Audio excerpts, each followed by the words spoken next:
I want to start by introducing Jennifer Block. Jennifer is new to our office and our group. She started, Jennifer, a week or two ago? A month today. It comes from the Principal Financial Group, so she has a very strong background actually in some corporate securities and regulatory issues.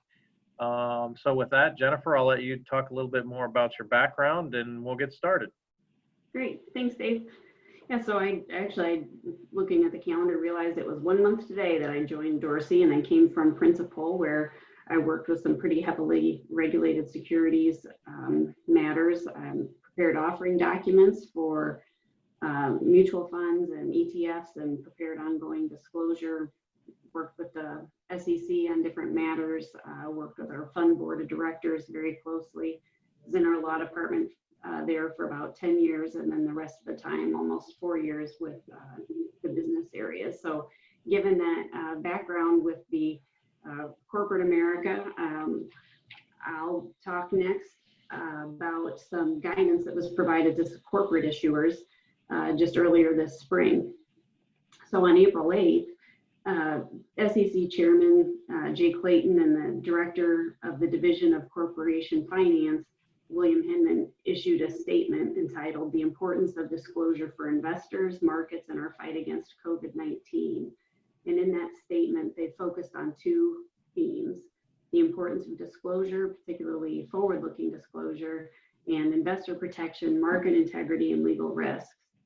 Looking more closely at that first theme, the timing of this release was important because it was issued again in early April, about the time that public companies would be finalizing, preparing earnings releases for the first quarter. And so given the historical nature of most of that type of information and the changed circumstances because of COVID, the statement was actually encouraging those issuers to provide some different, more nuanced information. And so on the next slide, it goes into a little more detail of some of the different types of information that the chairman and director were encouraging those issuers to provide. They were thinking of things like telling investors what the current plans are, how they were planning for future effects of handling COVID-19, asking issuers to talk about their current liquidity positions, what their financial resources might be, or if they expected financial assistance. They also noted and acknowledged that asking for this kind of disclosure it's new and it's novel, and we're basing it on all kinds of unknowns and assumptions. And so even if that wasn't more complicated enough, they also said, this kind of disclosure should not be boilerplate. It should be very meaningful and unique to the issuer. In addition to providing investors more information, they also thought that this kind of disclosure would help more broadly by putting that information out in the public. Perhaps it could help with other businesses as they make decisions, and maybe for the whole good to help with the fight against COVID-19. They closed their statement, again, focusing on what the SEC's purpose is: protecting investors, trying to ensure market integrity, and noting that as issuers use some of this additional disclosure, they can make use of protective language that would give context for this language. Then we can flip to some guidance that was then provided to the municipal markets. So prior to that, corporate issuer guidance that was given in April, back in February, the staff of the Municipal Securities Office issued a legal bulletin entitled "Application of Anti-Fraud Provisions to Public Statements of Issuers and Obligated Persons of Municipal Securities in the Secondary Market." And so this information is important to keep in mind as we talk about some of these additional pieces of disclosure that are being encouraged for the municipal securities offerings, reminding that all kinds of statements can have the anti-fraud provisions attached to them. And so in the slide, you can see a list of many examples of these kinds of public statements to which the anti-fraud provisions apply. And so just important to keep in mind as we talk further about this most recent guidance. So on May 4th, the chairman of the SEC again, Jay Clayton, this time paired with the director of the Office of Municipal Securities, Rebecca Olson, and they prepared a statement about the importance of disclosure of municipal markets. And this one had many similarities to the themes that we've gone through for the corporate issuers. And on May 14th, we prepared a summary of that May 4th statement, and links to each of these public statements are provided at the end of our slide deck. So then we can move on to the next piece on the guidance to the municipal markets. And here we had, again, two themes, focusing on the importance of this current disclosure, more up-to-date information, timely information, and then again, they closed with the importance of the municipal securities market. And those are pieces with which you all are very well aware of. So in terms of current disclosure, there was a focus on looking at what are the impacts of COVID-19? How is that affecting issuers' operations, financial conditions? What kind of liquidity sources are those issuers going to have as they come to meet their needs? Do they have state, local, federal aid available? Are there reports that they are preparing for other governmental purposes? On the next piece, then they continued this analysis and talked about how this new information, it's going to be based on estimates, certain assumptions and projections regarding future circumstances. So this is a new frontier and one with which, we need to tread carefully. And so this brings in the need to assess, what kind of cautionary language do we want to include if we're providing additional information that we haven't provided before. It's important to provide context to that. And so those are some details that we'll go through a little bit further. And so then on the next piece, again, it's just those emphasis that you already know, how important the municipal securities market is, how it touches so many different people in the retail world. And so just wanted to highlight those pieces that were part of that release.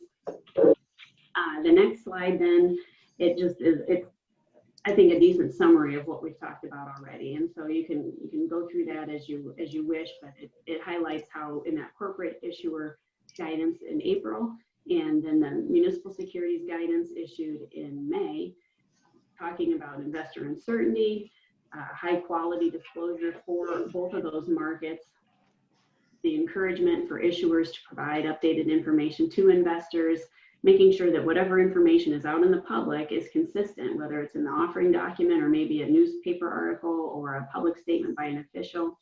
And then again, provide context for that information and make sure that you are explaining how you arrived at those new assumptions.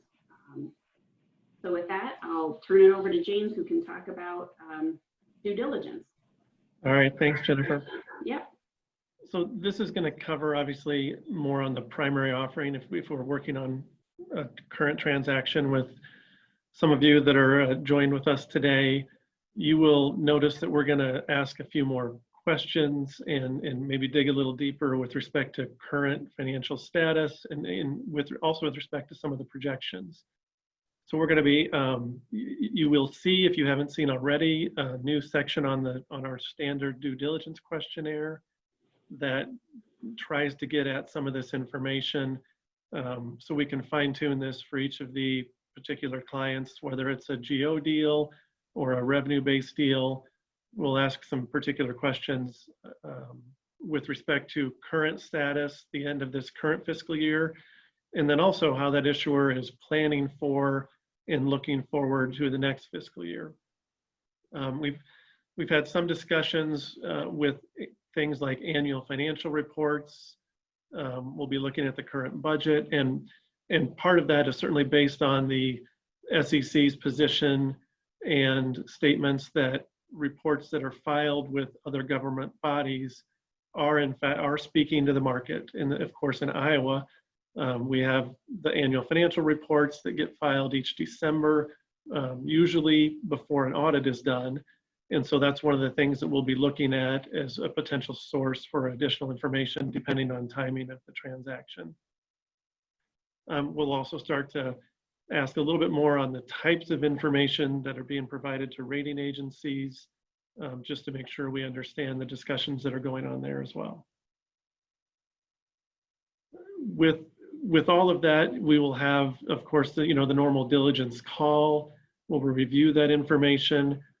For many of our official statements, whether it's Appendix A or in the body of the OS, depending on who's preparing and working on that information, I think going forward, we can no longer just have the true historical information.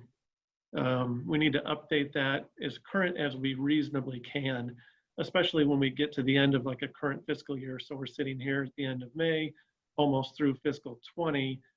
We likely have FY19 audits, but then we also have a lot of FY20 information, of course not audited, but we need to be updating a lot of that information to make it current. And then we can also make it clear in disclaimers and language that that information is not audited. But I think we're at a new point where we have to be a little more cognizant of what is in those tables and make sure it's as current as we can reasonably make it. All right, that's it for my little slides. Let's turn it over to Mr. Grossklaus. Alrighty, thank you, James. So how does this or does it really change disclosure? Let me just in an overview talk a little bit about, I think this has been the subject matter that the SEC has been beating on the drum for quite some time. They have been asking, especially in the municipal market, for much more timely information to be filed. As you'll see in the release, it also now they're starting to even talk about, and the synergies with the corporate release are pretty interesting, because now they're also even in the muni world talking a little bit about forecasts, assumptions, those types of things to try to get a sense for how does an issuer think perhaps that even COVID-19 might impact them. So one of the statements that is interesting that was made, you can see when you're making disclosure, so kind of primary disclosure, they encourage the disclosures to include all the things we've talked about above, but the statement that if you're not including, or you need to be including for reasons of completeness, that's a pretty strong statement. That's very much 10b5 type of language, for which, just as a reminder, the SEC has broad powers of regulation over even municipal issuers. So that certainly, I think, is an indication that they've talked about this, but now they really mean it. They have an event in COVID-19 that I don't think anybody can argue doesn't have at least some financial impact on every issuer, every municipal transaction at some level. And so changes to disclosure are just that we've got to be very attentive to more timeliness, paying very close attention to making sure if there's updated information, we're not omitting or missing something. I think it's the omissions and the timeliness that are the most important factors in this release. The second statement there, now they're talking as well a little bit about voluntary disclosure. This has been kind of interesting in the context of COVID-19. If you look, we've had a lot of questions with issuers on should we be making other statements. I think the SEC would be absolutely saying yes, to the extent that you know information is an issuer. They certainly want to see much more robust voluntary disclosure.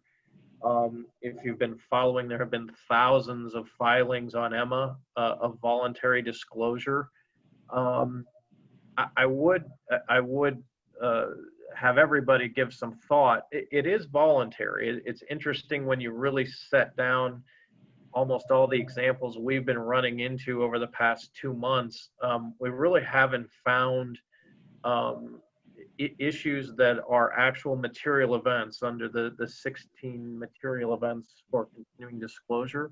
That so be careful there. And again, voluntary disclosure, I would just make sure everybody's being very, very cautious about including those kinds of cautionary language about their assumptions, projections, those types of things. So more to follow on that. Certainly not. We wouldn't advise necessarily against making voluntary disclosures. I think that's what the SEC really wants to see. But you know, again, we've run into many examples where it is voluntary. It's not. It does not meet the requirements of a material. Some of the changes or some of the things outlined again in the release, I won't belabor these, but these, as James said, these are the kinds of questions and the data that we're trying to mine through due diligence much more. Not that we haven't in the past, but again, trying to really focus in on how exactly COVID-19 might be impacting folks. It has been very interesting over the last couple months, and the SEC really talks about the uniqueness of each issuance and individual issuer. By way of example, so in talking about operations and financial conditions and updates on revenues, collections, and so on and so forth, clearly we're seeing some oddities that I'm not sure you'd expect, whereby you might have a water revenue transaction and the issuer may be highly dependent on receiving water revenues from an ethanol project or a really significant manufacturing entity within the issuer or what have you. And so those situations, there may have been a very significant and precipitous reduction of their water revenues over a very short period of time, and they're already seeing it. And so those are the types of things, again, to just rely on annual reports or financials that may be 12 months old or even 9 months old. You really do have to kind of question whether that is providing the type of information. And quite frankly, most of the issuers, they do have fairly up-to-date information. And again, you got to be careful and make sure it's very clear, it's not audited and those types of things.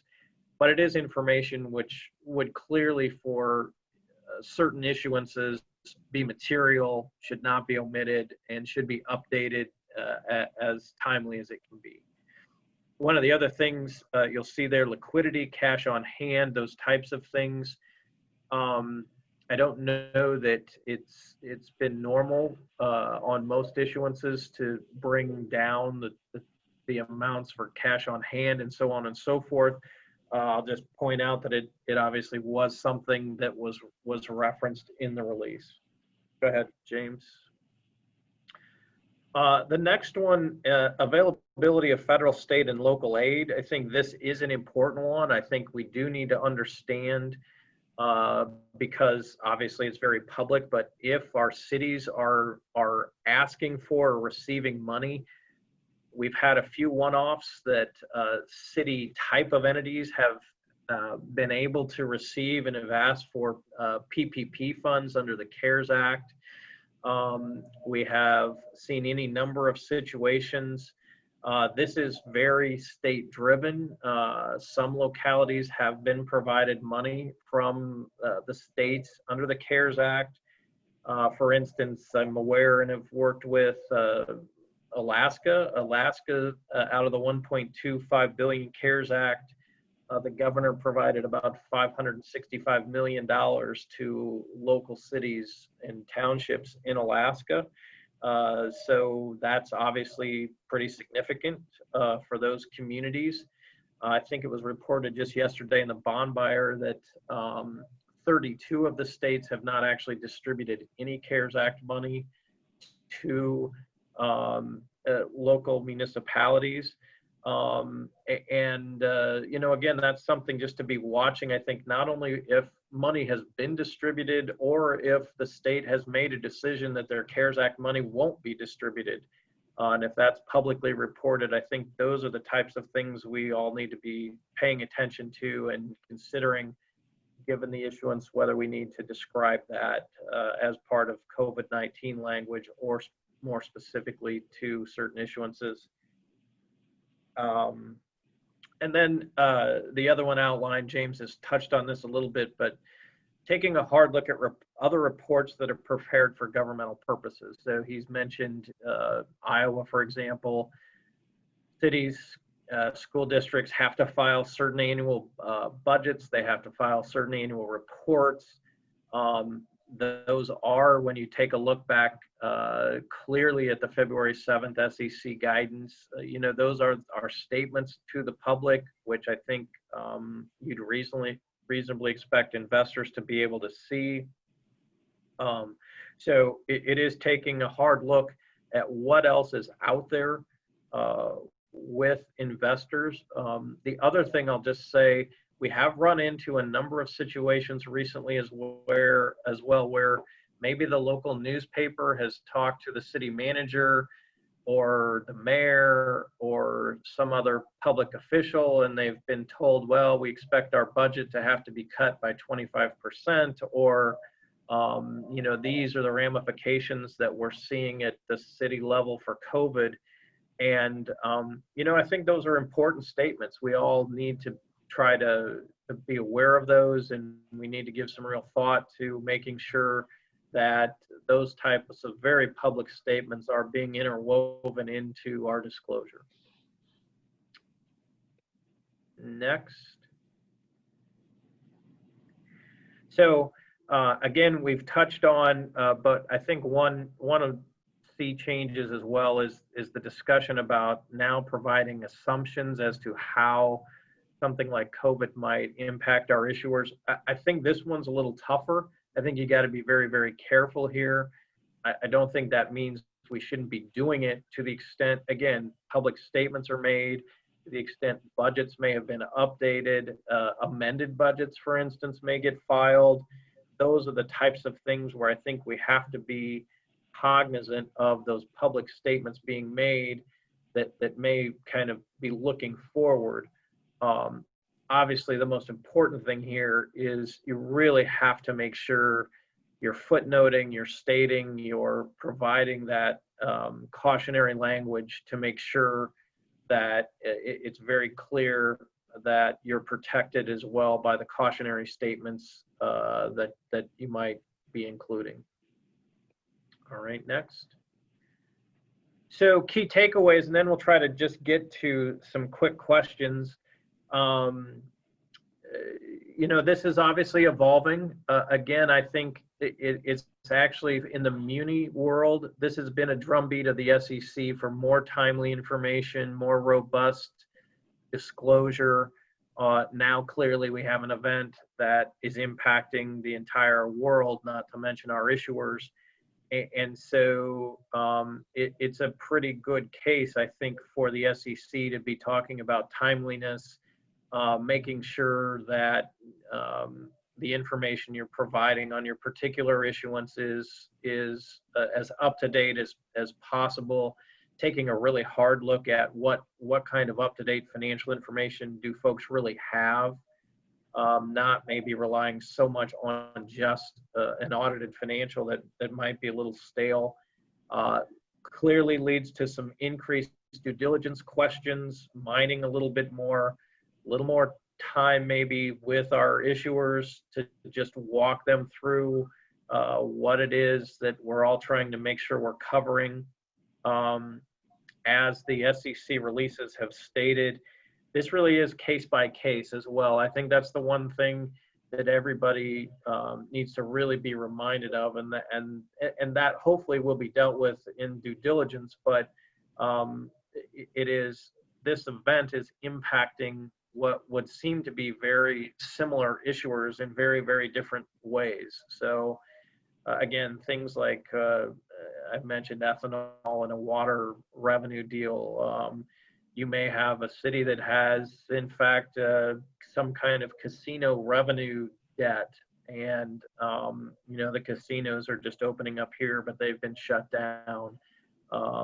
all kinds of disparate ways that this may be impacting cities. So you need to take a hard look at each and every individual issuer. Again, additional disclosure, I won't talk any more about that, but clearly that is an impact. And then I think it shouldn't be missed on anybody with the releases of February 7th, the corporate release, the muni release of May 4th. This is a very hot topic by the SEC. Again, we're talking really here about 10b5, and so the SEC clearly has jurisdiction here. We're a little bit, we're within certainly 15C212, but this is a little bit broader 10b5 type of misstatements or omissions of fact by not providing this type of timely and material information. So I think this should readily be accepted as, yet again, a very heightened warning with these releases over the last couple months. And I think you could expect certainly the SEC to be starting to take action as we go later into the summer and going forward if folks don't heed the warning. So with that, again, we were trying to keep it short today, just introduce some of these concepts. Thankfully, I think our market has weathered the storm a couple months ago, and I think we're seeing everybody, still being able to find buyers in the muni market. But we certainly, as a result of this situation, have to be very careful and diligent and make sure we're tackling some of the new issues that are rising because of COVID-19. So let's open it up for questions. Happy to answer anything. We're going to be doing a much broader set of these kinds of things for issuers and so on and so forth. We just, given the circumstances, wanted to get this information out with maybe a smaller group at this point in time. So we'll open it up. James, I don't know if you or Rachel are controlling the questions here, but. Dave, this is Maggie at Spear. I have a question. Who's going to share this with the state auditor and get them in line with getting quicker audited financials?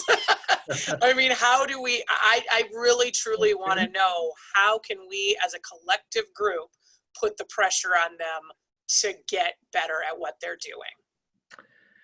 Well, Maggie, that's a great question. I wish I had an answer, especially I wish I had a magic wand. I think that in and of itself causes a lot of these things to be part of the discussion, which is now having us all look much more closely at annual financial information that may be more timely. So if you're at this time of year, taking a look and trying to mine annual financial information, I think also kind of taking a look at budgets and those types of things.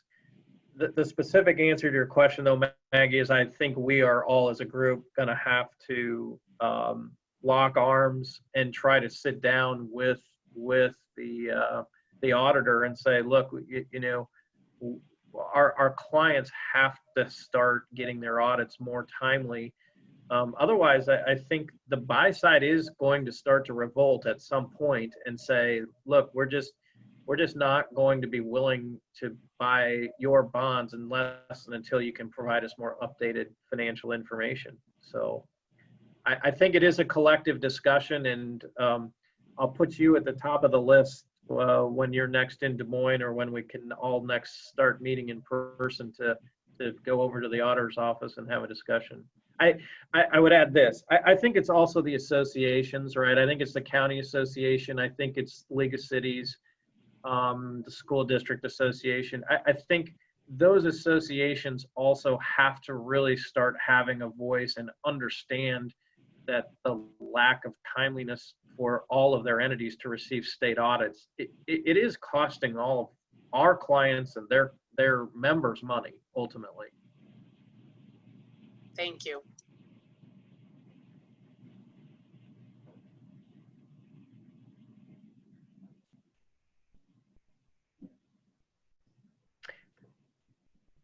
I would offer to this or to that as well. I think some of our clients may have to start considering whether they're going to use the state auditor as their auditing entity. And I know it's expensive. I know it's actually very hard for a lot of issuers to even find auditors out there, but I think it's something that some folks have to at least start considering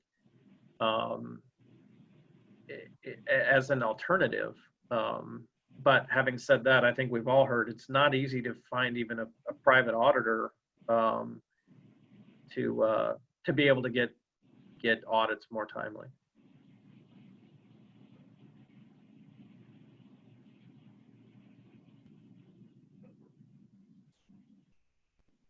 Anybody else?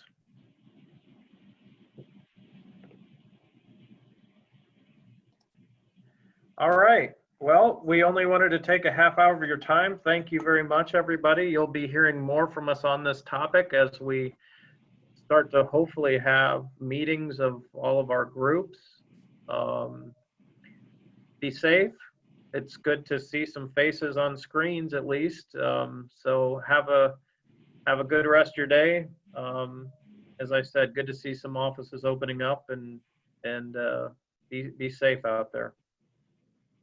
Thanks, everyone.